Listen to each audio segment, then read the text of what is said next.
आज यही अनंतपुर श्री श्री अनंत महापुरुषों पीठ को आम आसीचे। मालिका वर्णित पंचसखा एमान मध्य अनंत महापुरुष यही अनंत पीठ रे बहुत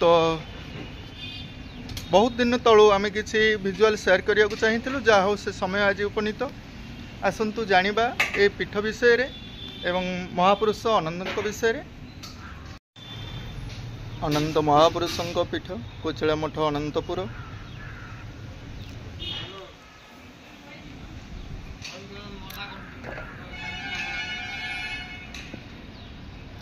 सुंदर परिवेश देखिपे।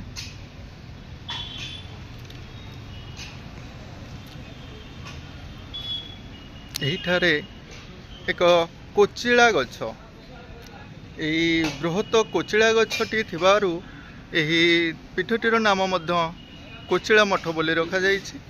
यही महापुरुष अनंत महापुरुषंकर पीठ। आसतु जानिबा बा परिसर देखिबा। एठारे आनंद बजार सुंदर भाव रे आम श्रद्धालु भक्त माने आसिले प्रसाद सेवन करिथांती। यही आनंद बजार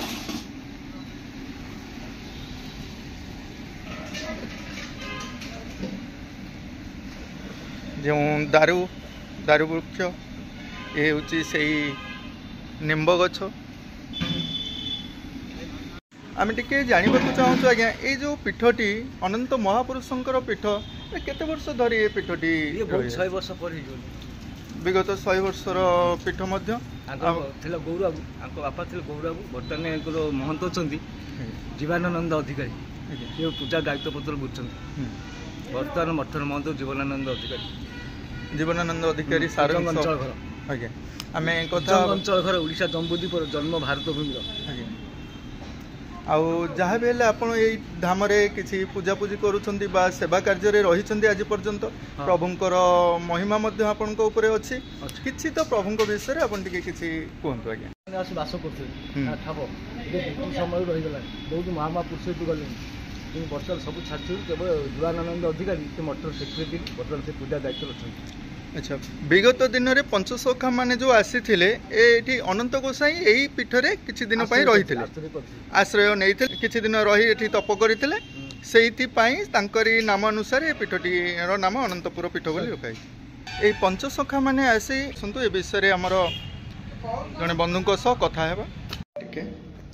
प्रभु महापुरुष अनंत यही अनंत महापुरुष ये अनंतपुर रे प्रभुंक धाम ये देखिपे अखंड दीप ये अखंड दीप यहीपर जले रोचे ये प्रभु महिमा ये जगार आम पाखे जो बंधु अच्छा आज पर्यंत तांकर पूर्वपुरुष माने ये पीठर परिचालना भार नहीं पूजा विधि करुले। आज भाईना सह आम टे कथा और जानवा कि प्रभु अनंत गोसाई यही महापुरुष अनंत विषय सारे आज आम जानवा चाहूँ प्रभु विषय जो पंचसखा माने आसी प्रभु अनंत यही गोटे यही धाम को आसी किछि दिन ये जगार रहणी थिला तेणु तांकर यही पीठ को अनंतपुर पीठ बोली कहुए। अनंतपुर कहीं ना अच्छे कौन सब से विषय टी जाना चाहूँ कहतु आज्ञा।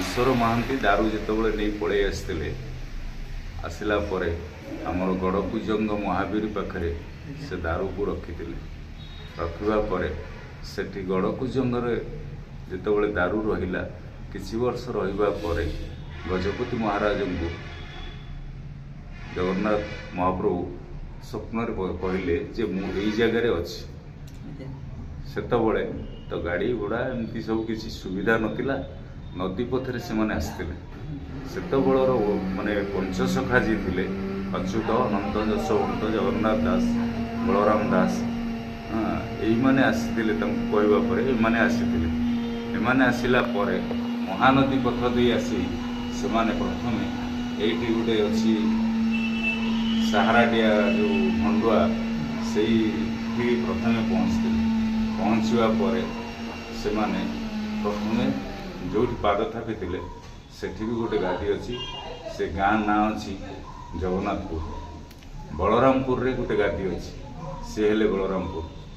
ଅନନ୍ତ ଗୋସାଇଁ ଯେ ଅନନ୍ତପୁର ହାଟ ଯାହାକୁ କୁହାଯାଏ ସେ ହେଉଛି ଏଇ ଜାଗା। ଏଇ ପୀଠରେ ପଞ୍ଚସଖା ଏଠି ଗୋଟେ ବାଲିଟିକିରା ଥିଲା। ପଞ୍ଚସଖା ଏଇଠି ସମସ୍ତେ ଏକଜୁଟ ହୋଇ ବସି ଧ୍ୟାନରତ ଥିଲେ। ସେମାନେ ଚାହୁଁଥିଲେ ଯେ ଦାରୁ କେଉଁଠି ଅଛି। ତାଙ୍କୁ ବି ଏଠି ଜଣାଗଲା ଯେ ଗଡ଼କୁଜଙ୍ଗରେ ହେଲା ଦାରୁ ଅଛି। ସେ ଦାରୁକୁ ଗଡ଼କୁଜଙ୍ଗରେ ମହାପ୍ରଭୁଙ୍କର ଯେତେବେଳେ ବିଗ୍ରହ ଅଛି, ବ୍ରହ୍ମ ଅଛି, ସେ ସେଇଠିକି ଯାଇଥିଲେ। ସେତେବେଳେ ଏଇ ଜଙ୍ଗଲ ଥିଲା। ଜଙ୍ଗଲ ବାଟ ଦେଇ ସବୁ ନଦୀକି ପାସ୍ କରି ଯାଇ ସେଠି ପହଞ୍ଚିଥିଲେ। ପହଞ୍ଚିଲା ପରେ ସେଠୁ ଯେତେବେଳେ ଫେରିଥିଲେ ସେମାନେ ଏଇଠି ପୁଣି ବିଶ୍ରାମ ନେଇଥିଲେ। ତାପରେ ଯାଇକରି ମହାରାଜ ଗଜପତି ମହାରାଜଙ୍କୁ କହିଥିଲେ ଯେ ଏଇ ଜାଗାରେ ଅଛନ୍ତି। ତାପରେ ଗଜପତି ମହାରାଜ ଆସି ସବୁ ବିଗ୍ରହ ନେଇଥିଲେ। ନେବା ପରେ ସବୁ ବ୍ରହ୍ମ ଗଲା ପରେ ସେଇ ଜାଗାରେ ସୁଭଦ୍ରା କ୍ଷେତ୍ର ବୋଲି ସେଠି ରହିଲା। ଆଉ ଗଡ଼କୁଜଙ୍ଗ ସେତେବେଳେ ଗଡ଼କୁଜଙ୍ଗରେ ଯେତେବେଳେ ରହିଲେ ସେଠି ଆମର ବାସି ରଥ ହୁଏ। ମହାପ୍ରଭୁ ଜଗନ୍ନାଥ ଯେତେବେଳେ ପୁରୀରେ ଯେଉଁଦିନ ଯାତ୍ରା ଏ ଅପଭ୍ରଂଶ ହେଇ କୁଜଙ୍ଗ ହେଇଛି, କିନ୍ତୁ ପ୍ରକୃତରେ ଇଏ ହେଉଛି ଅନନ୍ତପୁର। ଯେଉଁ ପୂର୍ବପୁରୁଷମାନଙ୍କୁ ପଚାରିଲେ ବି ସେମାନେ କହିବେ ଯେ ଅନନ୍ତପୁର ହାଟକୁ ଯାଇଥିଲୁ। ଏ ବହୁତ ଦିନର ହାଟ। ଏଇ ଠାକୁରଙ୍କ ନାମ ଅନୁସାରେ ଏଠି ଅଛି। ଆଙ୍କ ପୂର୍ବପଟରେ ଅଛନ୍ତି ରଘୁନାଥଜୀ, ସିଏ ହେଉଛି ବଳରାମପୁର, ଏପଟେ ହେଉଛି ଜଗନ୍ନାଥପୁର। ପଶ୍ଚିମଟା ହେଲା ଜଗନ୍ନାଥପୁର, ପୂର୍ବଟା ହେଲା ବଳରାମପୁର। ପାଞ୍ଚଟା ମଠ ଏଇ ଜାଗାରେ ଅଛି। 5ଟି ମଠ ରହିଛି ଠାକୁରଙ୍କର।